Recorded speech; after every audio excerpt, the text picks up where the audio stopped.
brother, all sought a meeting with the President of the United States because it elevates this brutal dictatorship on the world stage. And so that wasn't a breakthrough. And usually that would happen if there were some concessions or some expectation of some agreement. The President's finally acknowledged this is basically a photo op. This is a get-to-know-you meeting with one of the most brutal dictators on the planet. So it sounds like you're saying he shouldn't have that meeting. Is that what you're saying? No, look,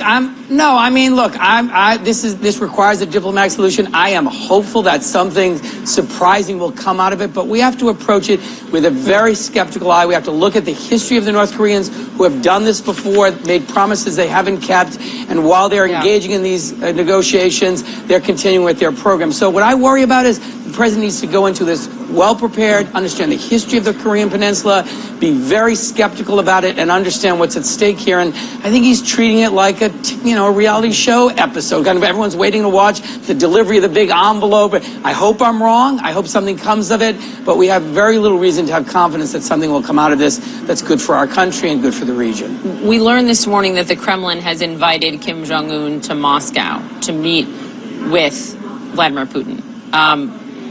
What is the risk of that? And do you think the administration is prepared for, we know Russia's intentions with North Korea, right? So if Kim does go have this meeting, I don't know what the timeline would be, but does it concern you? Yeah, absolutely. And we've also learned that the North Koreans will be welcoming Bashar al-Assad as the first foreign visitor to North Korea. So think about that. The meetings are with Vladimir Putin, with Assad, and with President Trump. I think we ought to be very concerned about what the discussions are between Putin and North Korea. They clearly don't have our interests at stake. They're one of our most important and significant adversaries. Now two of them meeting together. So I think there's a lot of reason to be concerned, that we want to be sure that the President is not facilitating this new relationship between the Russians and the North Koreans. But this is just further evidence why this is very complicated. It requires lots of preparation, a real strategy be developed, and an understanding of the history of the peninsula and what the North Koreans are really interested in. And I'm afraid the President hasn't demonstrated a lot of willingness to study and think carefully about these kinds of things, and sort of shoots from the hip, which can be very dangerous in this context. I want to get your take on what the President has just written. He's just put out a tweet, which we've been told is the official stance of the White House whenever the President tweets. Here's what he writes. Let's pull up the unconstitutional one, guys. The appointment of the special counsel, the other one. The appointment of the special counsel is totally unconstitutional. Despite that, we play the game because I, unlike the Democrats, have done nothing wrong. First of all, the appointment of the special counsel is not unconstitutional. It is very constitutional. But I wonder what you think the President is doing here. Is this a play to continue to muddy the water, to try to sway public opinion? Because we know that among his base and Republicans, favor for the special counsel in our polling has been declining. Yeah, I mean, there's no question the President, think about what we're talking about. The President all morning is basically, again, saying the President of the United States is above the law and is not required to comply with the Constitution or the laws of the United States. I mean, that is staggering. And then this final tweet that you just referenced is another example of the President attempting to undermine the investigation, to attack the Justice Department, to attack the professional men and women who are doing this work, now to attack the constitutionality of the special counsel, all in an effort to prepare for his challenge to either giving an interview, being deposed in some way, testifying in some way, or when the report is done and Mr. Mueller and his team present to Congress these findings, to have set the stage to attack those findings because he's described this investigation as illegitimate. This is a president who, if he had nothing to hide and did nothing wrong, let the investigation be completed. Start focusing on rebuilding the infrastructure of our country, making college more affordable, driving down the cost of health care, instead of obsessing with this investigation. You have to wonder, what is the president so afraid of? There are your fellow members of Congress, Republicans in the Senate and the House, who have proposed legislation that would protect the office of the special counsel, that would protect Bob Mueller. But then often it is crickets on tweets like this from the president, from Republicans. Is this a line? Do you expect that we will hear more from your Republican counterparts throughout the day today in response to this? I hope we will. The reality is I've co-sponsored that same legislation in the House to protect Robert Mueller from being fired and to protect the products, the work product he's generated in the event that something happens. But what's been really disappointing to me is my Republican colleagues have been almost silent on this. You know, they are responsible to stand with Democrats, to hold this president accountable, to make sure this investigation can, follow to its conclusion and find out what the truth is. The American people have a right to know the truth. And what has been really disappointing to me is my Republican colleagues who have been unwilling in any way to signal to the president, don't you dare interfere with this investigation, don't you dare try to stop it, that the American people have a right to know and the rule of law must be respected. And I hope that will change today, that we'll hear from some of my Republican colleagues, so the president and the country hear that in a bipartisan way, we are supporting the rule of law, we are supporting the principle that no one is above the law, that the president is obligated to comply with the Constitution and the laws of the United States. This is the founding principle of this country, that no one is above the law. And the president's suggestion that he can't be investigated, that he can violate, the law and not be held accountable is preposterous. And everyone needs to condemn that thinking and do it fast. Again, some of the Republicans are the ones who put forth this legislation, but I hear you. We'll see what they say today. Thank you very much, Congressman David Cicilline. I appreciate it. Thanks for having me. All right, so also this morning, the president stoking fears of a trade war, again going after some of the country's biggest allies and trade partners with these tariffs. He says the U.S. has a history of bad deals. The opening bell in minutes.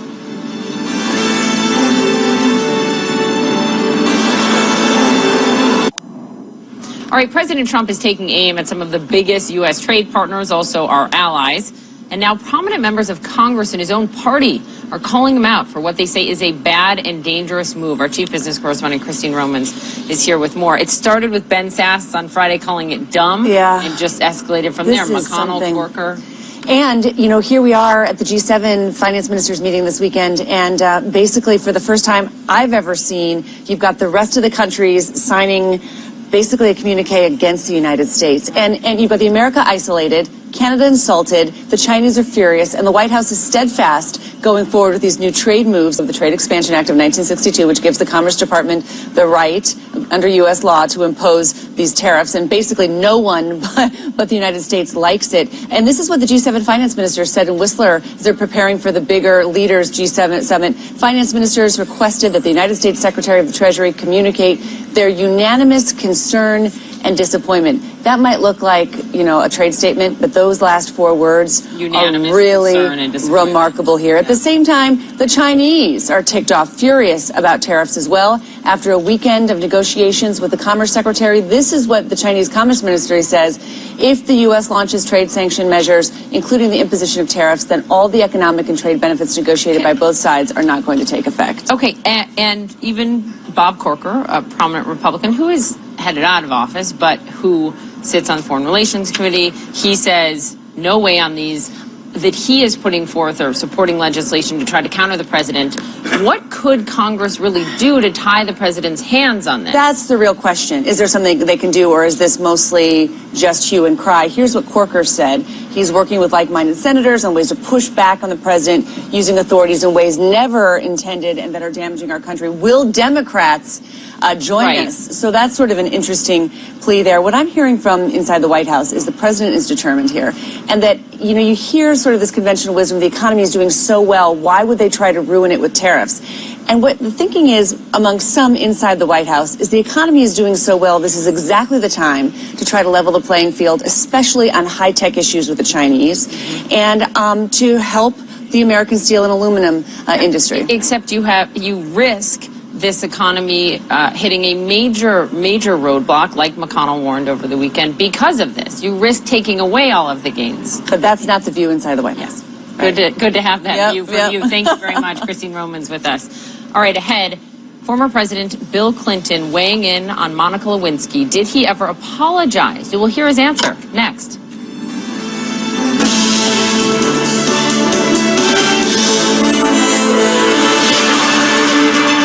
All right, top of the hour, 9 a.m. Eastern this Monday morning, and we begin with breaking news. So glad you're with us. I'm Poppy Harlow in New York, and from the president this morning, as he marks 500 days in office, he claims that he has the, quote, absolute right to pardon himself.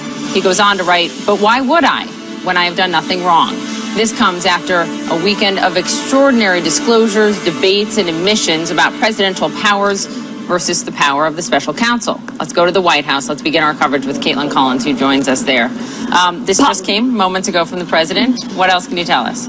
I mean, a stunning statement here, Poppy, from the president, openly declaring that he believes he is above the law. The president here saying that he is quoting numerous legal scholars. He doesn't say which ones. And then he says, I have the absolute right to pardon myself. But then he adds the caveat, why would I do that when I have done nothing wrong? Then he goes on to say, in the meantime, the never-ending witch hunt led by 13 angry and conflicted Democrats, Robert Mueller is a Republican, and others continues into the midterms. So the president there declaring that he has the power to pardon himself if he does so choose. That argument that was being made by his lawyer, Rudy Giuliani, yesterday in several interviews, one where Giuliani stated very clearly what their thinking on this is when he said essentially that the president could shoot the former FBI director James Comey if he wanted to.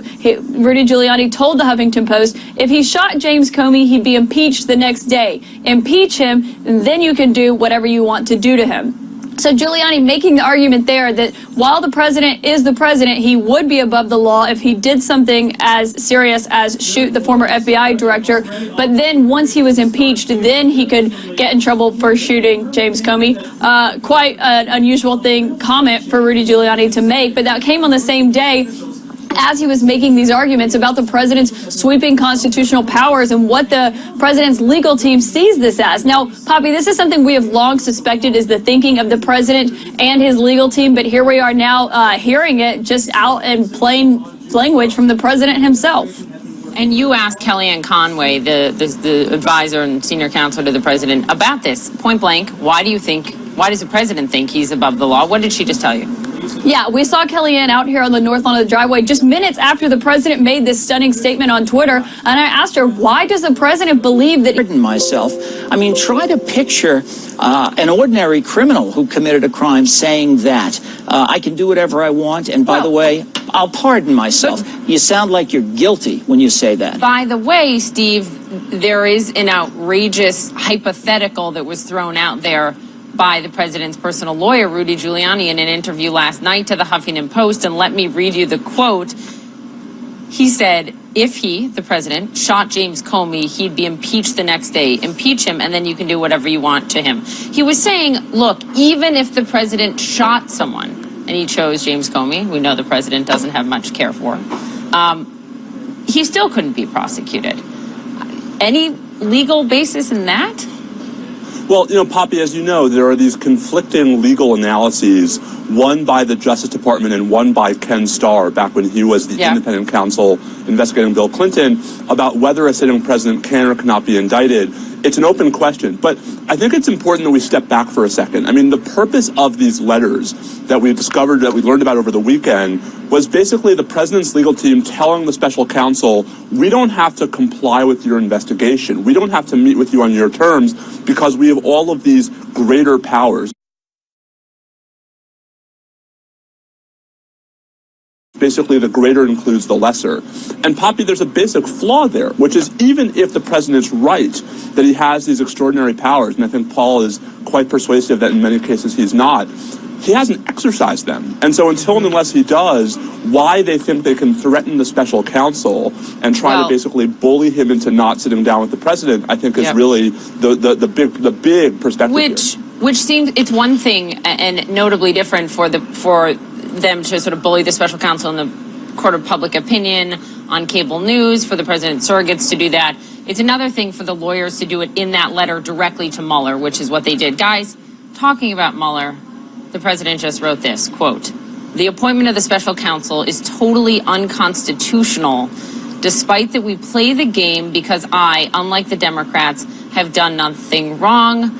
Paul Callan, is the appointment of the special counsel unconstitutional? No, it's totally constitutional, and I wish he would learn how to spell the word counsel. He misspells counsel in that tweet, something that's such a focus of his life. A president who's claiming that he has no right to be investigated, that he would pardon himself if convicted, that he can commit an obstruction of justice, that's a president who doesn't understand politics or the law, because it's bad politics and bad law to claim such things. Steve, remind us why the appointment of the special counsel, Bob Mueller, is constitutional.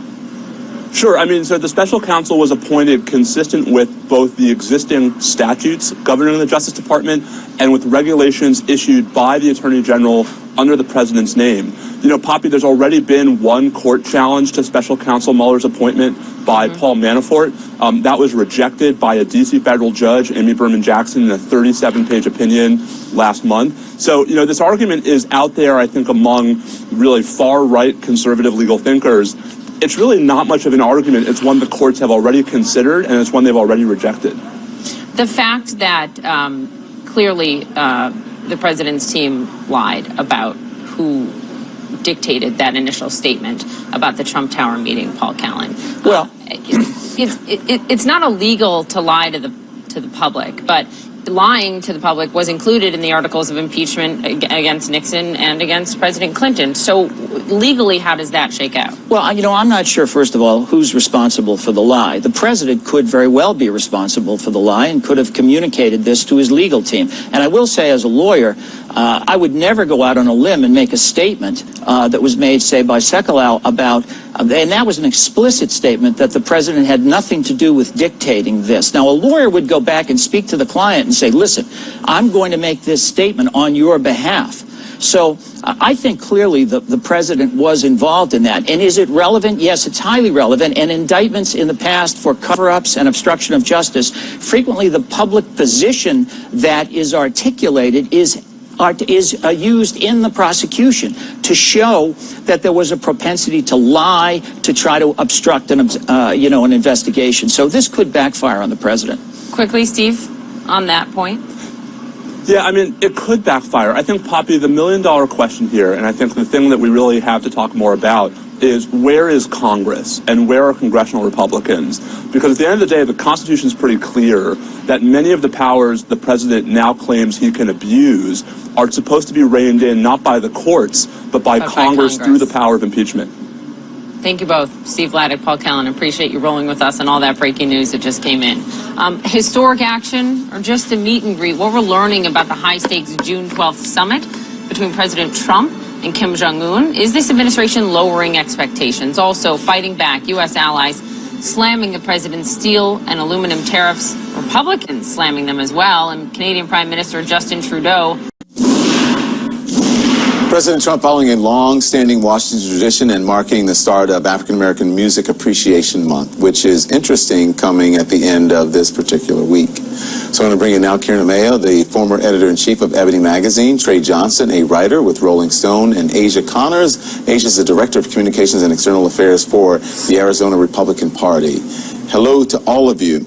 Kieran, you first. In a statement declaring June African-American Music Appreciation Month, the president wrote this. He said, "Our nation is indebted to all the African-American artists whose music fills our airways and our homes, lifts our spirits, and compels us to think, dance, and sing.